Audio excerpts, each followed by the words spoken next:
গোটা পৃথিবীর মানুষের সামনে আমাকে আসামির কাঠগড়ায় দাঁড়ানো লাগবে। সূরাত বনী ইসরাঈল 15 নম্বর পারার ভেতরে আল্লাহ রাব্বুল আলামিন এর জন্য আয়াত কারিমা নাযিল করে দিলেন, ইকরা কিতাবাক কাফা বিনাফসিকাল ইয়াওমা আলাইকা হাসিবা। জোরে বলি আল্লাহু আকবার। কিয়ামতের ময়দানে যেদিন বিচার কার্য পরিচালনা করা হবে, ওই দিন তোমার আমলনামাটা তোমার সামনে হাজির করে দেওয়া হবে। তোমার আমলনামা পড়ার জন্য অন্য কোনো পাঠকের প্রয়োজন হবে না, অন্য কোনো লেখকের প্রয়োজন হবে না, শিক্ষিত মানুষকে ভাড়া করে আনতে হবে না। এই দুনিয়ার জমিনে অনেক নিম্ন শিক্ষিত মানুষ। তো শুরুতে একটা কথা আপনাদেরকে বলতে হচ্ছে, আপনি যদি এই চ্যানেলে নতুন এসে থাকেন এখনই চ্যানেলটি সাবস্ক্রাইব করে দিন, আর পাশে বেল আইকনটি অন করে দিন পরবর্তী নতুন নতুন সব ভিডিওর নোটিফিকেশন পাওয়ার জন্য। আর যারা অলরেডি সাবস্ক্রাইব করেছেন তাদেরকে অসংখ্য ধন্যবাদ। মধ্য শিক্ষিত মানুষ আছেন যারা নাকি বাংলা পড়তে পারেন না, আছে না নাই? গ্রামগঞ্জে অনেক মানুষ আছে যারা বাংলা পড়তে পারে না। যখন খবরের কাগজে কোনো নিউজ ছাপা হয়, যে নাকি বাংলা পড়তে পারে তার কাছে কাগজটাকে নিয়ে যায় যে আমাকে একটু খবরের এই কলামটা পড়ে শোনাও। অথবা অনেকে আরবি পড়তে পারেন না, যারা নাকি আরবি পড়তে পারেন না মসজিদের ইমাম সাহেবের কাছে গিয়ে বলেন, হুজুর আমাকে একটু কোরআনটাকে পড়িয়ে দেন। যারা ইংলিশ পড়তে পারেন না, যে নাকি কলেজ পড়ুয়া ছাত্র, যে ইংলিশ পড়তে পারে তার কাছে ইংরেজি পেপারটাকে নিয়ে বলেন ইংরেজির তরজমাটা করে দাও। ও মুমিন, কোরআনুল কারীমের ইংরেজি হোক বাংলা হোক, কোরআনুল কারীমের ভাষা হোক, যেই ভাষার জ্ঞান আপনার নাই, দুনিয়ার মানুষের সহযোগিতা নিয়ে এই তরজমা বুঝে বুঝে আপনি এর মিনিংটা বুঝতে পারেন। কথা বলেন ঠিক কিনা? কিয়ামতের ময়দানে আমলনামাটাকে যখন আপনার সামনে হাজির করে দেওয়া হবে, ওই আমলনামা পড়ার জন্য সেদিন আর বলতে পারবেন না, ও আল্লাহ আমি তো বাংলা পড়তে পারি না, ও আল্লাহ আমি তো আরবি পড়তে পারি না, আমি কি করে এই আমলনামাটা পড়ে খাবো? এই কথা বলার প্রয়োজন হবে না। এর কারণ হলো সেদিন আমার আল্লাহ তাআলা আমার সামনে যখন আমলনামা হাজির করে দিবেন, আল্লাহ রাব্বুল আলামিন বলবেন, ইকরা কিতাবাক, পড়ো তোমার আমলনামা, পড়ো তোমার টোটাল জিন্দেগির হিসাব মিলাও। কাফা বিনাফসিকাল ইয়াওমা আলাইকা হাসিবা, কেননা আজকের এই দিনে তোমার আমলনামা পড়ার জন্য তুমি বান্দা নিজেই যথেষ্ট হয়ে যাবা। এই কথা আজকের এই প্রযুক্তির যুগে আমাদেরকে বোঝাতে মোটেও কষ্ট হয় না। আমি প্রায় বলি এই কথাটি। আজকে মিডিয়ার যুগে এই কথা আমাদেরকে বোঝাতে মোটেও কষ্ট হয় না। এর কারণ হলো আজকের এই দিনের দৃশ্যগুলো সামান্য ছোট্ট একটি মেমোরির মাধ্যমে, সামান্য একটি ক্যামেরার মাধ্যমে দৃশ্যগুলো 50 বছর আগামী 100 বছরের জন্য স্মৃতি করে মেমোরি করে ধরে রাখা সম্ভব। কথা বলেন ঠিক কিনা? আরে মানুষের বানানো টেকনোলজি দিয়ে, মানুষের তৈরিকৃত ক্যামেরা দিয়ে, মানুষের তৈরিকৃত ছোট্ট একটি মেমোরি কার্ড দিয়ে, মানুষের তৈরিকৃত প্রযুক্তির মাধ্যমে যদি 50 বছর 100 বছর 200 বছর 1000 বছর পর্যন্ত তোমার এই দৃশ্যগুলো, তোমার শব্দগুলো অডিও ভিডিও আকারে ধরে রাখা সম্ভব হয়, তাহলে আল্লাহ রাব্বুল আলামিন যে মহাবিজ্ঞানীর বিজ্ঞানী, যে মহা টেকনোলজির মালিক, যে মহান প্রযুক্তির মালিক, ওই আল্লাহ কি আজকের দৃশ্য, আজকের ভিডিও, আজকের অডিও গুলো সিসি ক্যামেরার মাধ্যমে ধারণ করে কিয়ামতের ময়দানে আমাদেরকে প্রচার করতে পারবে না? পারবে। মানুষ যদি পারে সামান্য নিজেদের তৈরি করা একটি প্রযুক্তির মাধ্যমে, তাহলে আল্লাহ তাআলা যে মহাজ্ঞানের অধিকারী, মহাবিজ্ঞানী, ওই আল্লাহ তাআলার কাছে কি এটি সম্ভব নয়? আজকে তুমি যেই হাত দিয়ে সুদের টাকা গ্রহণ করছো, তোমার জবানটাকে বন্ধ করে দেওয়া হবে, তোমার হাত সাক্ষ্য দিবে, হ্যাঁ আল্লাহ বান্দা অমুক দিন অমুক জায়গায় বসে এই হাত দিয়েই সুদের টাকাটা গ্রহণ করেছিল। কথা বলেন ঠিক কিনা? তোমার পা সাক্ষ্য দিবে। তুমি জবান থেকে যতই মিথ্যা জবাব দাও, মিথ্যা সাক্ষ্য দাও। দুনিয়ার আদালতে মিথ্যা সাক্ষ্য গ্রহণ করা হতে পারে, মিথ্যা মামলায় একজন নির্দোষ মানুষকে ফাঁসিয়ে দেওয়ার সুযোগ হতে পারে, কিন্তু কিয়ামতের দিন মহা আদালতে, মহা বিচার দিবসে, সেই দিন আল্লাহর সামনে জবান থেকে যেন কোনো মানুষ মিথ্যা কোনো সাক্ষ্য দিতে না পারে, মিথ্যা মামলা যেন একজন নির্দোষ মানুষের বিরুদ্ধে দিতে না পারে। এজন্য আল্লাহ তাআলা জবানটাকে বন্ধ করে দিয়ে আমাদের অঙ্গ প্রত্যঙ্গগুলোকে ছেড়ে দিবেন। বল, কোন জায়গায় বসে এই হাত দ্বারা কি করেছিস, পা দ্বারা কি করেছিস, চোখ দ্বারা খারাপ কি দেখেছিস, কান দ্বারা খারাপ কি শুনেছিস, প্রত্যেকটা অঙ্গ প্রত্যঙ্গগুলো সাক্ষ্য দিবে। এমনকি আল্লাহর জমিন পর্যন্ত সাক্ষ্য দিবে, হ্যাঁ আল্লাহ, তোমার এই গোলাম আমি এই জায়গার মধ্যে বসে এই অন্যায়গুলো করেছিল। এড়িয়ে যাওয়ার কোনো সুযোগ হবে না। এজন্য আমার ভাইয়েরা, ইমানের দাবি নিয়ে যখন আপনি সামনে পথ চলবেন, প্রত্যেকটা জায়গার মধ্যে আপনাকে হিসাব রাখতে হবে। আমার রব হলো আল্লাহ, আমি যে রবের প্রতি ঈমান এনেছি ওই রব আমাকে সার্বক্ষণিক দেখতেছেন, নাকি আল্লাহ পেরেশান হবেন? না না না, আমার আল্লাহ সার্বক্ষণিক আমাকে দেখতেছেন, সার্বক্ষণিক তিনি শুনতেছেন। আমার কাজগুলো সব সময়ের জন্য অডিও আকারে, ভিডিও আকারে ধারণ করে রাখা হচ্ছে। কিয়ামতের দিন আমি যদি অস্বীকার করেও যাই, আমার জবানের কোনো দাম আল্লাহর কাছে সেদিন গ্রহণযোগ্য হবে না। আমার ভাইরা, খলিফাতুল মুসলিমিন আল্লাহর নবীর সাহাবী হযরত ওমর ফারুক রাদিয়াল্লাহু তাআলা আনহু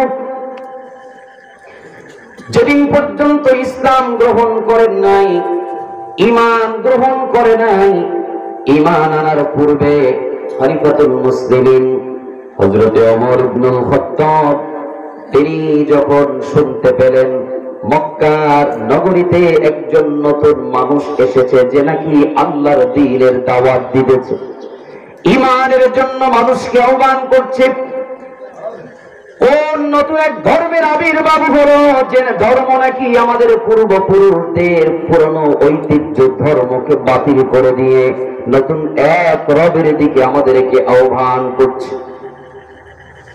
ওমর খুব চড়া মেজাজের মানুষ ছিল। আমাদের ছোট্ট ছোট্ট বাচ্চারা যখন রাতে ঘুমাতে চায় না, যখন খেতে চায় না, তখন আমরা মাঝে মধ্যে এমনটা বলি, বাবা ঘুমাও, ওই যে দেখো বাঘ আসতেছে, বলেন কিনা? ভয় দেখাই কেন? যেন বাচ্চাটি নিস্তব্ধ হয়ে আসতে ঘুমিয়ে যায়, বলেন ঠিক কিনা?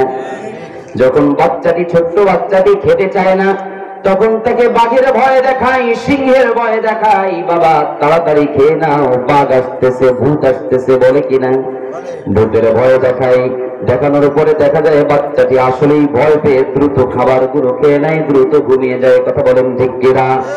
ওই যুগে ওমরের সাহস এবং ওমরের রাগ এতটা ভয়ানক ছিল, মা তার সন্তানকে বলে দিত, ও বাবা দ্রুত ঘুমাও, তাড়াতাড়ি ঘুমিয়ে যাও, ওই দেখো ওমর আসতেছে। আর ওমরের নাম শুনে ঘরের ছোট্ট বাচ্চাটা পর্যন্ত ভয়ে প্রকম্পিত হয়ে নিস্তব্ধ হয়ে যেত। এতটা প্রখর মেজাজের ছিলেন, প্রখর রাগের অধিকারী আল্লাহ তাকে বানিয়েছিলেন। রাগ হওয়া দোষণীয় নয়, তবে রাগটাকে কন্ট্রোল করতে হবে, রাগ খাটাতে হবে ইসলামের পক্ষে, ইসলামের বিরুদ্ধে নাই, কথা বলেন ঠিক কিনা? আপনার ক্ষমতা আছে বলেই, আপনার রাগ হয়েছে বলেই, আপনার সম্পদ আছে বলেই এগুলোকে ইসলামের বিরুদ্ধে ব্যয় করবেন তা নয়, বরং এই সুযোগ থাকতে, আপনার ক্ষমতা থাকতে, আপনার সম্পদ থাকতে, আপনার শরীরে শক্তি থাকতে এগুলোকে ইসলামের পক্ষে কাজে লাগানোই একজন মুমিনের দায়িত্ব, কথা বলেন ঠিক কিনা? আজকে ইসলামের বিরুদ্ধে কথা বলা হয়, আজকে কোরআনের বিরুদ্ধে কথা বলা হয়, ইসলামকে রাষ্ট্র ধর্ম থেকে বাতিল করে দেওয়ার মতন ফাইসালা চালানো হয়। বড় আফসোস লাগে, তুমি একজন মুসলিমের সন্তান হয়ে তোমার তো আরো উচিত ছিল, তুমি যেই অবস্থানে চলে গিয়েছো, তোমার ওই অবস্থানে থেকে ইসলামের পক্ষে কোনো কাজ করে দেওয়া, কথা বলেন ঠিক কিনা? কারণ তোমার কাছে ক্ষমতা আছে, তোমার কাছে ক্ষমতা আছে, তোমার এই ক্ষমতাটাকে কাজে লাগাও ইসলামের পক্ষে। তাহলেই তো ইসলামের জন্য তুমি কাজ করে যেতে পারবে।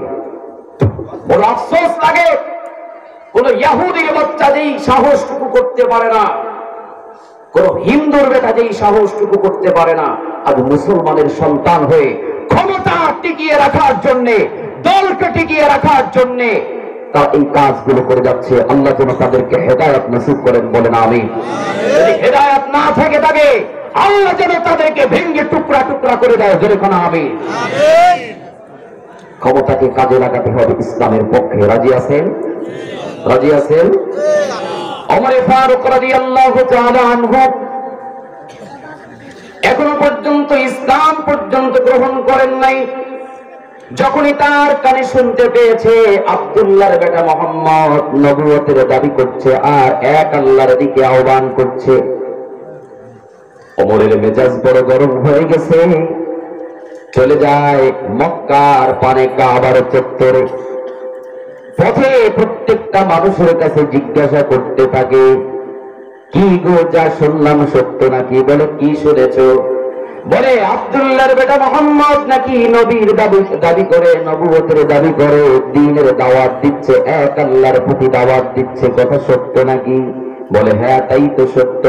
শুধুমাত্র তাই সত্য না, বরং মুহাম্মদের দরবারে যে একবার বেঈমান অবস্থায় ফিরে যায় আর বেঈমান অবস্থায় ফিরে আসে না, বরং ঈমান নামক মহা দৌলত নিয়ে তার গৃহে ফিরে যায়। ওমরের মেজাজ আরো টকবক করতেছে। ঘটনা কি? ও তো আমার ধর্মের 12টা বাজিয়ে ছাড়বে, ধর্মের ঐতিহ্যকে নষ্ট করে দিবে। নিজে তো ভুল করছে আর মানুষদেরকে ভুল পথের দিকে আহ্বান করছে। ওমরের মেজাজ টকবক করছে, কিন্তু সরাসরি না দেখা পর্যন্ত নিস্তব্ধ হচ্ছে না। ওমর রাদিয়াল্লাহু তাআলা আনহু ইসলাম গ্রহণ করেন নাই। দেখুন তার মেজাজের অবস্থাটাকে। আল্লাহ তাআলা কেন বললেন বিআমওয়ালিকুম ওয়া আনফুসিকুম, তুমি তোমার মাল এবং জীবন দ্বারা সংগ্রাম করতে হবে। আমার ভাইরা, ওমর বীর বিক্রমে ছুটে গেলেন। গিয়ে দেখলেন বিশ্ব নবী আমার কোরআনুল কারীম তেলাওয়াত করতেছে, আল্লাহু আকবার।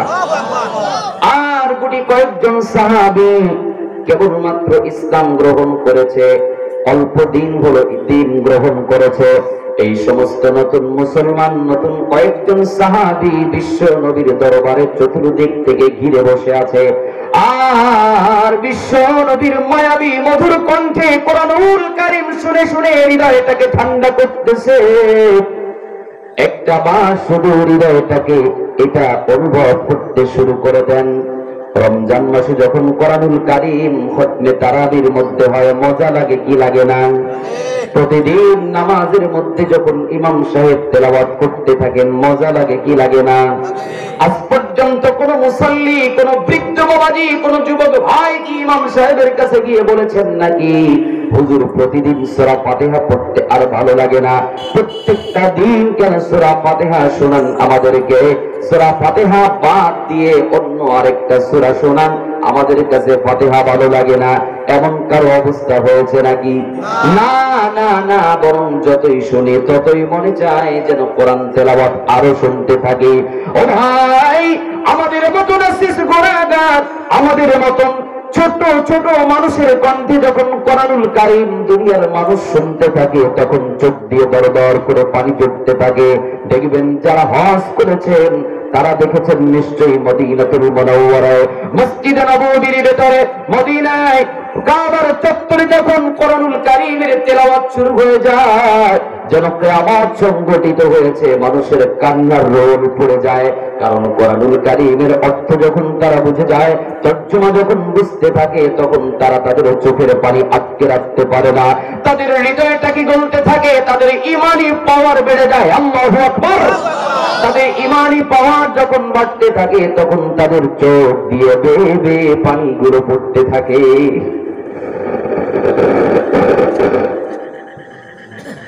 আমার ভাইয়েরা, এই জন্য ওমর ফারুক রাদিয়াল্লাহু তাআলা আনহু যখন নবী মুহাম্মদ সাল্লাল্লাহু আলাইহি ওয়াসাল্লামের দরবারে চলে গেলেন, গিয়েই দেখতেছেন বিশ্বনবী কোরআনুল কারীম তেলাওয়াত করতেছে, আর গুটি কয়েকজন সাহাবী আল্লাহ নবীর কণ্ঠে কোরআনুল কারীমের তেলাওয়াত শুনতেছে। বিশ্বনবীর কণ্ঠে কোরআনুল কারীম তেলাওয়াত শুনতেছেন। আল্লাহ নবী বললেন, কোরআনুল কারীম চালিয়ে যাচ্ছেন, আর ওমরে ফারুক আল্লাহ নবীর তেলাওয়াত দেখে আর কোনো কথা বললেন না।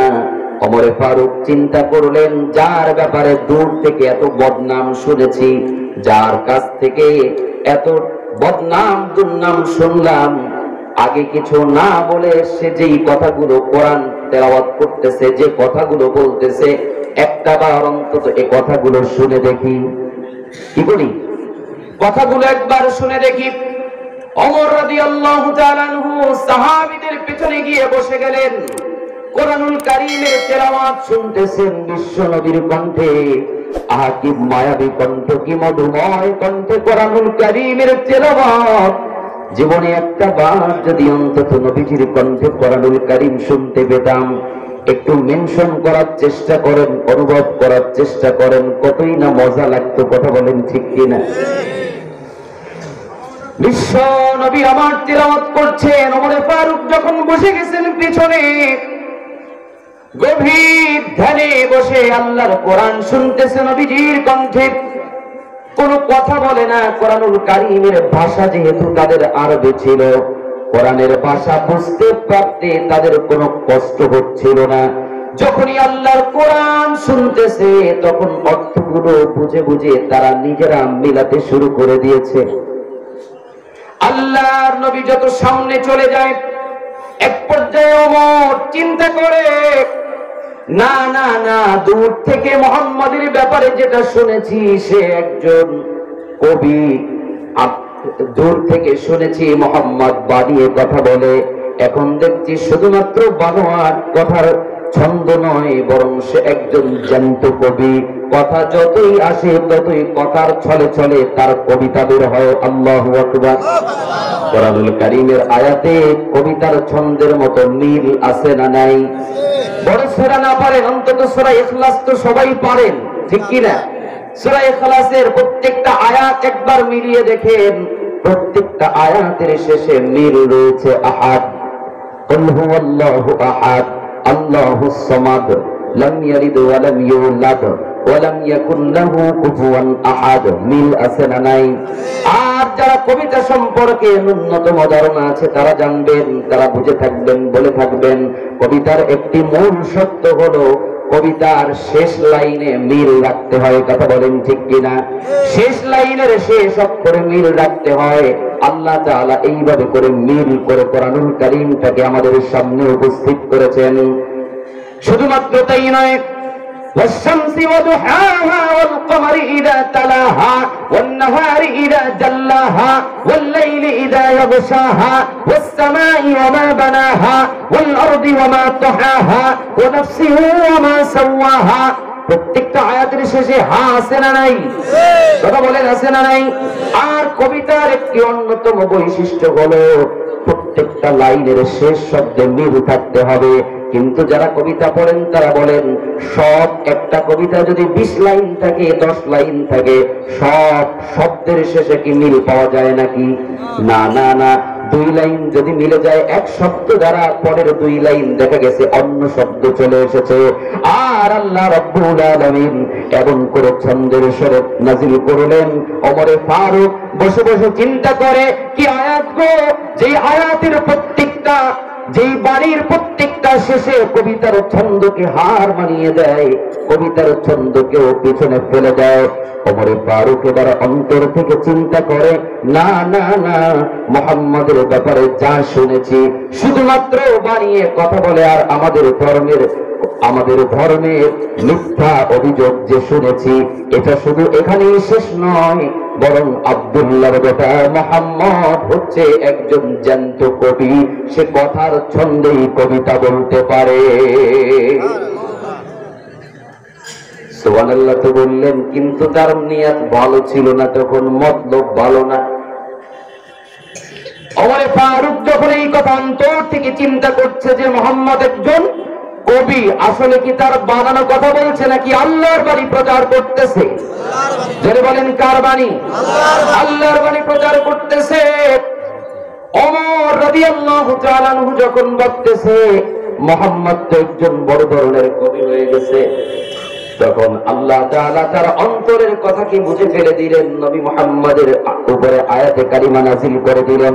কোরআনুল কারীমের 29 নম্বর পারা সূরাতুল আল হাক্কার ভিতরে আয়াতে কারিমা নাযিল করে দিলেন, ওয়ামা হুয়া বিকাউলি শাইর قليلا ما تؤمنون বলেন আল্লাহু আকবার। ওমর যখন চিন্তা করতেছে নবী মুহাম্মদ একজন জ্ঞাত কবি, নবী মুহাম্মদ তো বড় ধরনের একজন কবি হয়ে গেছে, কত ছন্দময় কথা সে প্রচার করে। আর আমার আল্লাহ তাআলা ওই সময়ে, যে সময় ওমর এমন মন্তব্য করতেছে অন্তর থেকে বিশ্ব নবীর ব্যাপারে, আল্লাহ তাআলা বিশ্ব নবীর উপরে আয়াতে কারিমা নাযিল করে দিলেন। আল্লাহর নবী ওই সময়ে সাথে সাথে ওই সময়ে বলে উঠলেন, ওয়ামা হুয়া বিকাউলি শাইর কলিলাম মা তুমিনুন। আল্লাহ তাআলা আয়াতে কারিমার মাধ্যমে তাকে প্রমাণ করে দিলেন, ওমা হুয়া বিকাউলি শাইর, এটি কোনো বানানো কবির কবিতা নয়, কবির নিজস্ব বানানো কবিতা নয়। কলিলাম মা তুমিনুন, যদিও তোমরা বললেও তা বিশ্বাস করবে না। ওমর কিছুটা হতভম্ব হয়ে গেছে, আমি তো কেবলমাত্র মুহাম্মদের ব্যাপারে এই কথাই ভাবতেছিলাম যে মুহাম্মদ একজন বানানো কবি, কবিতা বানিয়ে বানিয়ে বলছে, তাহলে এই কথা মুহাম্মদ কি করে বুঝতে পারলো? আমি এই মাত্র ভাবতেছি মুহাম্মদ বানিয়ে বানিয়ে কবিতা বলছে, অথচ এই কথা ভাবতে দেরি মুহাম্মদের কণ্ঠ থেকে এমন বাণী ছাড়তে দেরি হলো না। ওমর রাদিয়াল্লাহু তাআলা আনহু তখন চিন্তা করলেন, কিছু একটা গন্ডগোল আছে ভিতরে, তা না হলে আমার অন্তরের কথা মুহাম্মদ কি করে জানলো? আমি তো কোনো জবান থেকেই বলি নাই। বুঝেছি বুঝেছি। ওমর চিন্তা করে, ও মুহাম্মদ, তুমি শুধুমাত্র বানানো একজন কবি না, তুমি একজন ভালো কবি না, বরং তুমি মানুষের অন্তরের কথাও জানো, বরং তুমি কবি এবং গণক, তুমি গুনতেও পারো। কোনা কোনা হয় নাকি? জাদুকর। তুমি একজন গণক, তুমি একজন জাদুকর। তুমি শুধুমাত্র কবি নয়, কবিতার মতো বানানো কথা শুধু বলো না, বরং তুমি হচ্ছে একজন জাদুকর। আমি অন্তর থেকে যা ভাবতেছি তাই তুমি বলে দিচ্ছ। আল্লাহ রাব্বুল আলামিন ওমরের দিলটাকে হেদায়েতের জন্য কবুল করলেন। আল্লাহু আকবার। হেদায়েত যদি আল্লাহ দিতে চান, দুনিয়ার কোনো মানুষ ঠেকাতে পারবে না। আর যদি আমার আল্লাহ চান ওই বান্দাকে হেদায়েত দিব না, আমি কেন, গোটা পৃথিবীর সব মুফাসসির যদি একত্রিত করা হয়, আল্লাহর কোরআন তাবিজ বানিয়ে ঝুলে দিলেও হেদায়েত পাবে না। আমার ভাইরা, ওমর রাদিয়াল্লাহু তাআলা যখন চিন্তা করছে মুহাম্মদ একজন জাদুকর, মুখ থেকে বলে নাই, শুধুমাত্র অন্তর থেকে ভাবতেছে, আমার আল্লাহ তাআলা আবারও তার অন্তরে খটকা লাগিয়ে দিলেন। আল্লাহ তাআলা বিশ্ব নবীর উপরে আবার পরবর্তী আয়াতে কারিমা নাযিল করে দিলেন, ওয়ালা বিকাউলি কাহিনিন কলিলাম মা তাযাক্কারুন।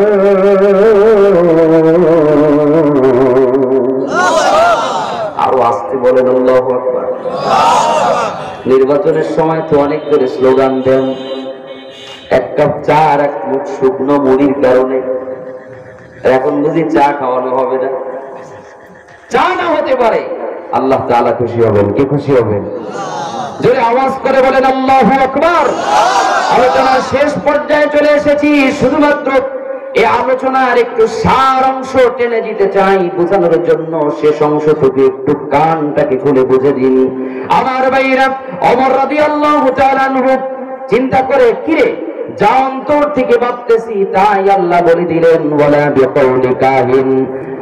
আল্লাহ তাআলা প্রমাণ করে দিলেন এটি কোনো বানানো জাদুকর নয়, এটি কোনো গণকের বাণী নয়। ওয়ালা বিকাউলি কাহিন, কোন গণকের কথা নয়, কোন গণকের বাণী নয়, কোন গণকের উক্তি নয়। ওমর রাদিয়াল্লাহু তাআলা চিন্তা করে, কিরে যা ভাবি অন্তর থেকে তার জবাব তো পেয়ে যায়, কই জবান থেকে তো বলা লাগে না। কিছুটা হন্তভম্ব হয়ে বাড়ির দিকে রওনা করেছে। আর দারুন নদওয়ার বৈঠকে নবী মুহাম্মদ সাল্লাল্লাহু আলাইহি ওয়াসাল্লামের বিরুদ্ধে ষড়যন্ত্র চালানো হয়। দারুন নদওয়ার বৈঠকে সিদ্ধান্ত নেওয়া হলো ওমরকে কি নবী মুহাম্মদ সাল্লাল্লাহু আলাইহি ওয়াসাল্লামকে কি করে হত্যা করা যায়। দারুন নদওয়ার বৈঠকে যখন সিদ্ধান্ত হয়ে গেল আল্লাহর নবীকে হত্যা করার জন্য, আল্লাহর নবী নারে তাকবীর, নারে তাকবীর, প্রধান অতিথির আগমন। আলহামদুলিল্লাহ হুজুর এসে গেছেন, অনুমতি দিয়েছে বিদায় শুধুমাত্র 2-4 মিনিটের ভিতরে এই শেষ